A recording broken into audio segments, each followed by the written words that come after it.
As criminals are advancing their methods of committing crimes, law enforcement needs the necessary tools to go after these criminals. The government has been making tremendous strides to build the capacity of Guyana's security sector to address 21st century crimes. In this week's 4 on 1, we look at what the government has been doing in the war against drugs, cybercrimes, and trafficking in persons. Thank you for joining us. I am your host, Neil Williams, and this is Guyana 411.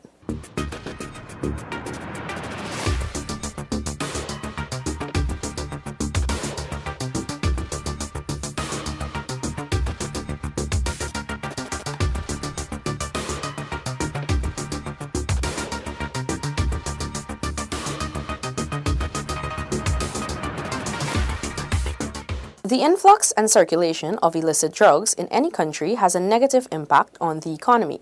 Recognizing this, the government has taken the war against illicit drugs head-on. Our major move against illicit drugs began in February 2016 when Guyana partnered with the United States of America by officially opening a Drug Enforcement Agency office in Guyana. Minister of Public Security Kamraj Ramjatan says that the establishment of the office strengthens agencies that deal with drug interdiction. Drug Enforcement Agency is one of the top in the world in relation to enforcement of drugs, and it's probably a premier institution in relation to that kind of sector in America. And to have them here in Guyana is going to bolster and be an asset. There's no argument about that. It will bolster and be an asset to the Guyana police force, the CANU, the GRA unit that deals with drug interdiction. And so I really am happy that they're here to start doing business in Guyana. The DEA is known globally for conducting investigative works on cases which involve financial crimes, smuggling, tax evasion, and those that include drugs and weapons. Hence, this move by the government sees agencies in addition to CANU and the GPF involved in the fight against drugs and related crimes. The DEA's regional director, Matthew Donahue, says their work has an international focus. We look at things internationally. We don't focus on just the small-time drug traffickers. We focus on internationally who's going to be bringing the drugs into the country and who's taking the drugs out of the country. So that's really important to distinguish between that we're not just coming in here just to support the police. According to Donahue, the DEA office also aims to destroy criminal networks. The DEA's office focuses on organizations that are not just drug traffickers, but also those who are involved in human trafficking, illegal gold and mineral mining, and assassinations. We focus on organizations. They're not just drug traffickers. These same drug traffickers, if you believe that's all they are, we're not going to win the fight that we want against drug trafficking, because these are the same people that are human trafficking, the same people that are illegally mining gold, the same people that are illegally mining minerals, that are committing the assassinations. They're all a criminal organization that works transnational throughout the region. It does us not too much good to arrest a guy with heroin or cocaine or crack on the street if we can't bring that back to the entire organization and use the judicial program here and the judicial support that the police enjoy here to bring the entire organization down. The war against illicit drugs does not stop with the DEA's presence in Guyana. As the Ministry of Public Security in December 2016 launched its 2016 to 2020 National Drug Strategy Master Plan. The Minister of Public Security says the strategic plan is a renewed war on drugs. To increase community awareness and education of drug-related harm, increase community capacity to participate and be informed through debates and so on about drugs and drug policy options, promote accessible, positive alternatives to drug use that are acceptable, attractive and meaningful to especially our students. And by that, it means paying more attention to provisioning more for sports, more for recreation, more for music and culture, and fostering a community supportive of the family and positive parenting. The strategic plan directly targets those who indulge in the use of illegal drugs. This is an effort that will be undertaken with the Ministry of Public Health to rehabilitate and reintegrate drug users into society. Minister Ramjatan says that this component of the strategic plan will help with reducing drug-related self-harm, drug overdose deaths, and the spread of infectious diseases. Additionally, the strategic plan caters for the establishment of a drug court to deal specifically with the drug-related offenses. The court is expected to deal with specified class of offenders and integrate drug treatment services within the criminal justice case process. Minister of Public Security Kamraj Ramjatan says jailing someone who is found in the possession of a joint is not the solution. A lot of times we simply feel jail them, having been found with a joint or more than a joint. And that's not the solution. A modern strategy or master plan must involve how our court system deals with those who are convicted. And even if we have to go against the grain, as it were, use a non-adversarial approach in that court, as I learned Australia has been doing, provide a comprehensive treatment and supervision program, literally directed and supervised by that drug court. The police force anti-narcotics branch in 2016 aided in the destruction of approximately $18 billion in cannabis. Additionally, 102 kilograms of cocaine were seized at the Chedijakan International Airport, CGIA, while approximately 2 kilograms were seized at the Eugene F. Karaya International Airport at Ogle. Minister Ramjatan is urging everyone to play their role since the war on drugs needs the efforts of not only law enforcement and the government, but also the efforts of activists, journalists, and educators.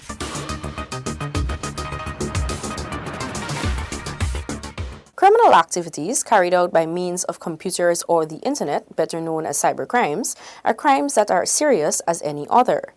Although it might not be known to many, the government recognizes the importance of tackling such issues. This segment of Guyana 411 will detail efforts made by the government to combat cybercrime.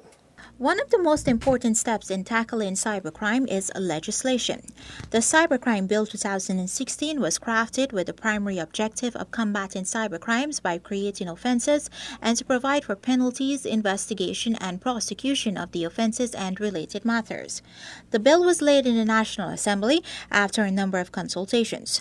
However, Attorney General and Minister of Legal Affairs Basil Williams proposed that the bill be sent to the Special Select Committee for consideration. The bill explains that a person is liable if he or she intentionally, without authorization or in excess of authorization, or by infringing any security measure, accesses a computer system or any part of a computer system of another person. Once convicted, he or she is liable on summary conviction of $3 million and imprisonment for 3 years, or on a conviction on indictment to a fine of $5 million and to imprisonment for 5 years. Once passed, the bill would safeguard Guyanese against cybercrime, including computer-based related forgery, identity theft, child pornography, child luring, and offenses affecting critical infrastructure. In March 2017, Guyana attended the Caribbean Stakeholders Meeting in Cybersecurity Cybercrime and was represented by Crime Chief Senior Superintendent Wendell Blanham. The meeting was also attended by delegates of the State of Cybercrime in the Caribbean. Minister of State Joseph Harmon says that the meeting paves the way for the development of a number of programs aimed at tackling cybercrime. Provide insights in building a strategic cybersecurity awareness program and develop a model cybersecurity awareness and education campaign for the region. Guyana also participated in an international cybercrime capacity building project for Latin America and the Caribbean. The project was held in Panama in March. The project is aimed at enhancing the capacity of selected Interpol member countries to counter cybercrime through the provision of specialized training, access to cyber forensic equipment, and the coordination of cybercrime operational activity. Additionally, the government recently made a major move by recommissioning the Felix Austin Computer Training Center, better known as the Zara Cybersecurity Center. The center is geared to equip police officers, the business community, and the public on how to combat cybercrime in Guyana. Assistant Police Commissioner David Ramnarine says that the government recognizes that many crimes today are being carried out over the internet. According to Assistant Commissioner Ramnarine, the center will be utilized to provide capacity building to deal with cyber threats, which demand a wide partnership in a permanent way for tackling cybercrimes. Today we are evidencing not only traditional crimes, we are evidencing internet crimes. trafficking in persons, passenger interdiction. They are becoming more frequent issues for governments, citizens, and ultimately law enforcement. This center that we will soon venture into and begin to utilize, which will seriously provide us with the capacity and capability as we project the trusts to deal with cyber threats and so on. We need to understand that cyber threats affect us all. They demand a wide, strong, and competent partnership, such as the partnership that we have with the Zara Group. A partnership that is here in a very prominent way. To effectively deal with cybercrime, the Commissioner says that the GPF must continue to explore opportunities and build capacity in light of missing critical legislation. Commissioner Ramnarayan says that close to 200 officers have benefited from training in cybercrime. According to the Commissioner, the GPF will soon be establishing at the Criminal Investigation Department headquarters its own cybercrime unit. Permanent Secretary of the Ministry of Public Security, Danili McCalmon, commended the Zara Group for its valuable collaboration in the fight against cybercrime. In this modern information technology age, individuals must be equipped with the tools to be included in the digital economy. Without these tools, individuals and groups can find themselves socially and economically excluded and vulnerable. These information technology enabled systems have facilitated the faster sharing of information and solving of crimes, and are therefore important in responding to traditional and emerging safety threats. Information technology enabled systems assist the Guyana Police Force in the gathering, storing, and easy retrieval of information. Intelligence and reports about criminal activities obtained from members of the public and other local and overseas public safety agencies. Gathering and processing additional intelligence will certainly improve the investigative capability of the members of the Guyana Police Force by enhancing their knowledge. Executive member of the Zara Group, Jay Subraj, says that the establishment of the cybersecurity unit will play a critical role in the battle against cyber terrorism. My advice to everyone, especially the business community, prevention, as we always hear, is always better than cure. The worst form of crime, and we hear about identity theft and hacking and virus infection, but my biggest fear is cyber terrorism. And developing countries are easy, and if we don't be careful, it could be a breeding ground for local terrorists, cyber terrorists. And for that reason, when I think of security, where better place to open a cybersecurity center other than the Ministry of Public Security? The Zara Group also has centers located in Berbice and Essequibo. Since their establishment over 30 years ago, these centers have successfully trained 1,807 adults and 948 children from communities across the country in information technology.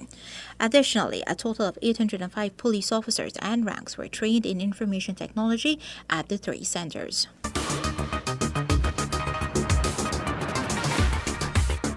Trafficking in persons is one of the most heinous crimes committed and is one of the fastest growing criminal enterprises in the world, with more than 21 million people trafficked each year.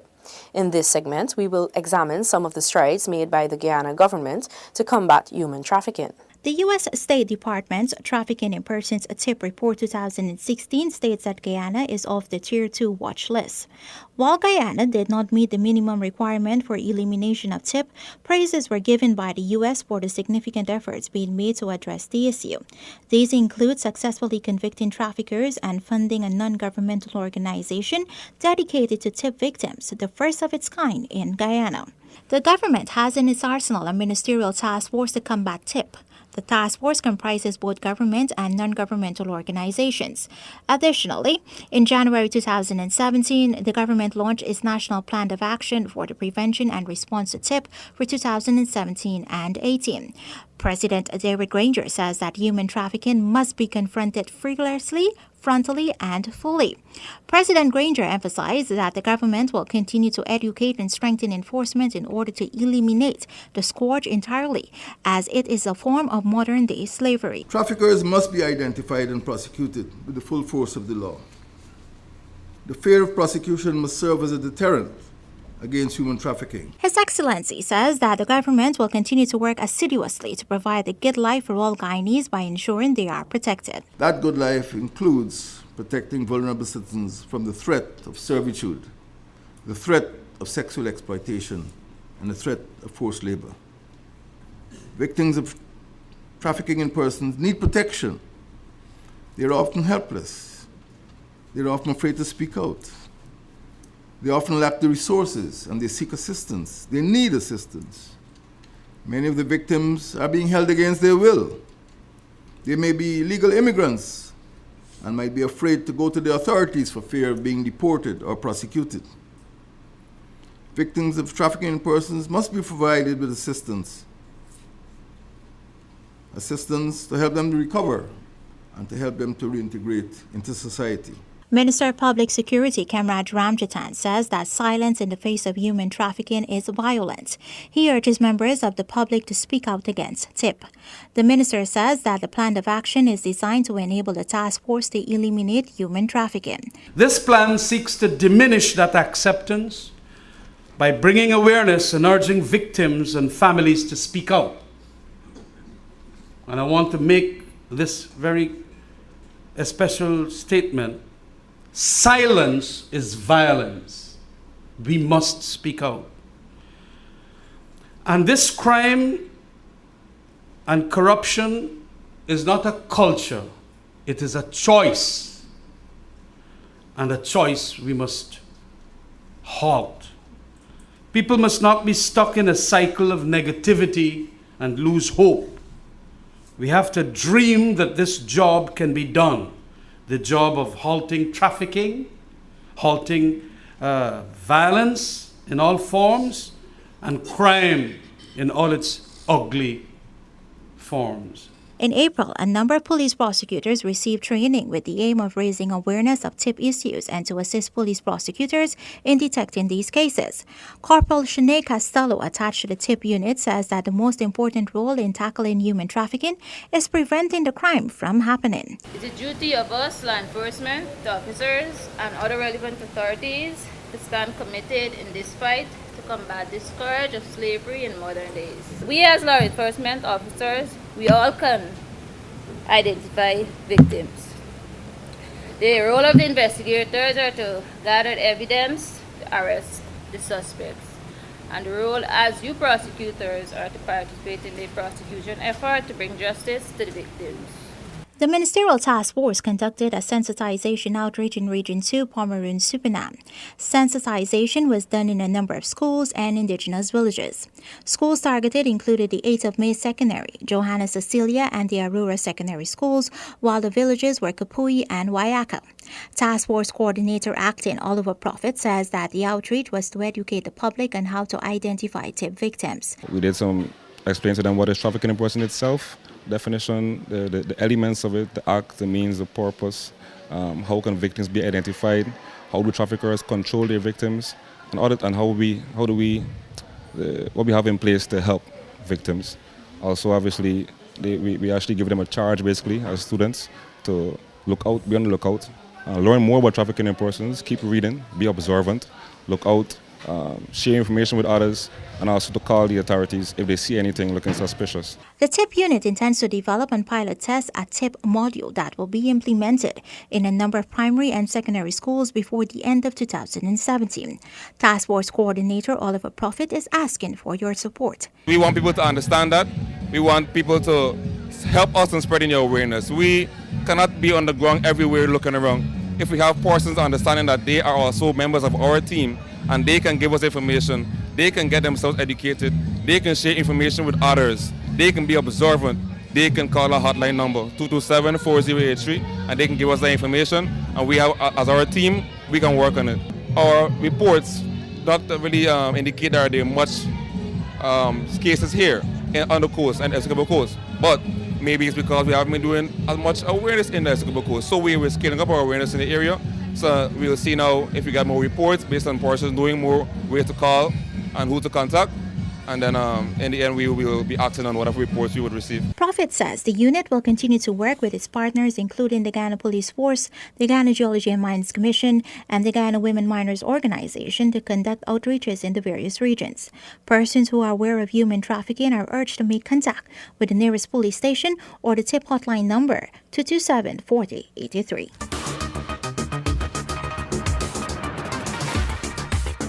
Constant training of police officers will afford them the tools needed to effectively protect and serve citizens. Police officers have been and continue to be afforded training in a number of areas, ranging from domestic violence to law enforcement and leadership. Domestic violence is one of the most prevalent crimes. Most times when reported, police officers are ill-equipped to handle such cases. However, the government has stepped in and has provided training for police officers on how to handle cases of sexual and domestic violence. This was done through a collaborative effort with the Ministry of Public Security, Ministry of Social Protection, and the United Nations Children's Fund, UNICEF. Minister of Social Protection Amna Ali says that training signals a significant step by the Guyana Police Force in handling sensitive cases where victims have been violated. Ali notes that government has a responsibility to protect the victims and facilitate the prosecution of perpetrators. You work with victims, offenders, witnesses, and gathering various forms of evidence. Therefore, your attitude and response to all involved can have a dramatic impact on ensuing developments, including the prevention of future violent acts and the protection of victims. For example, in situations of recurring acts of domestic violence, the police response can help victims leave a violent relationship. An officer's response is crucial to fostering the victim's belief that he or she is safe and that the offender will be held accountable. Moreover, the victim's decision to report future incidents or to participate further in the court process can be impacted by the officer's initial response. Oliver Prophet, acting coordinator of Ministerial Task Force on TIP at the Ministry of Public Security, stresses the importance of having well-trained police officers. This means that it is necessary for those who come into contact with these victims and are in a position to assist to be well trained in the specifics of how to effectively deal with these individuals in order to have successful prosecutions and, most importantly, to foster a situation whereby the victim can go on to lead a happy life. For this reason, this training session, along with the others to follow, will be most important and timely. Continuous training of police ranks is necessary. In March, 190 ranks received training in CID induction station management, newly promoted subordinate officers, training of trainers, and conversion courses. Acting Police Commissioner David Ramnarine says that the training is a catalyst for change. He notes that a secure environment is paramount if a society is to be stable, progressive, and protected. Every one of you here and who will shortly move on to the various programs that you identified for. It's not just coming on a training program and going through a period, whether it's training, retraining, whether it's learning, unlearning, and relearning, all of those. The whole intention is that when you would have left or completed these programs, you are expected to be a better policeman, or policewoman. And your behavior, your attitude has to reflect this. Commissioner Ramnarine emphasizes that training courses are key for improved professionalism in the force. Ramnarine says continuous training and the retraining of ranks in key departments and the general membership of the force are all part of the process of improving the professional image of the force. These training exposures are not only intended to facilitate improved knowledge, awareness of SOPs, and being somewhat remedial in nature, but significantly, they are intended to imbue in you a greater cognizance of the requirement to develop trust, transparency, and accountability as law enforcement officials. Recently, the government afforded members of the police force the opportunity to engage in overseas training as part of building their capacity. In March, Minister of State Joseph Harmon announced that Cabinet granted the approval for police officers to participate in a law enforcement leadership and development program in El Salvador. This will be a training program for middle management law enforcement personnel and criminal justice personnel.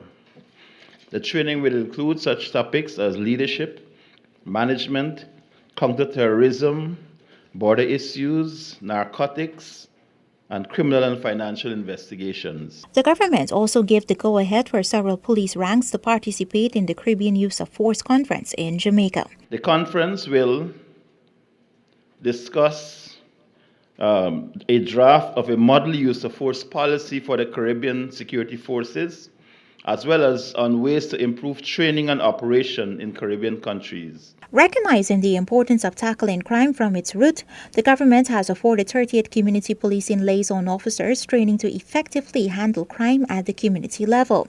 Those officers were trained in conflict resolution and anger management. Minister of Public Security Kemrad Ramjitan says that building the capacity of the officers is critical since they are usually the first responders to crimes in the community. However, the minister says that he is aware that it is the obligation of the state to provide training so that crime can effectively be tackled. I want to say that this obligation on the part of the state is met here by virtue of us asking Glenys to, Ms. Beaton, to come here and provide her expertise and skills. We want basically a better liaison officer. Oh yes, it is always good to have you as you are, but it is always better to have you if you can be better educationally and so on. Minister Ramjitan notes that Guyana has some of the highest ratings in the world as it relates to domestic violence, binge drinking, the use of illegal drugs, and suicide. The minister says that he is happy that the officers are being equipped with the necessary knowledge to take on the challenges of dealing with these social issues. President at the National Security meeting indicating to us that we have to start developing human capacity in all the institutions that can help in relation to settling this security issue. And security is not only enforcing the laws against those who commit crimes or against the criminals. No, it is also doing the work at the very inception stage, at the community level, to prevent that which would happen. Over the years, hundreds of police officers have benefited from overseas training in countries such as Japan, the USA, China, Spain, Canada, India, San Salvador, and Jamaica. Training done locally are facilitated by the Canadian Justice Society. Over the past 2 years, members of the police force have benefited from a total of 220 overseas training courses. The Guyana Police Force 2017 training schedule includes improving ranks capacity in training subordinate officers and inspectors with facilitation skills to increase standardization across the force. This caters for delivery on methodology of training and to ensure that an accurate database for trainers within the GPF is developed.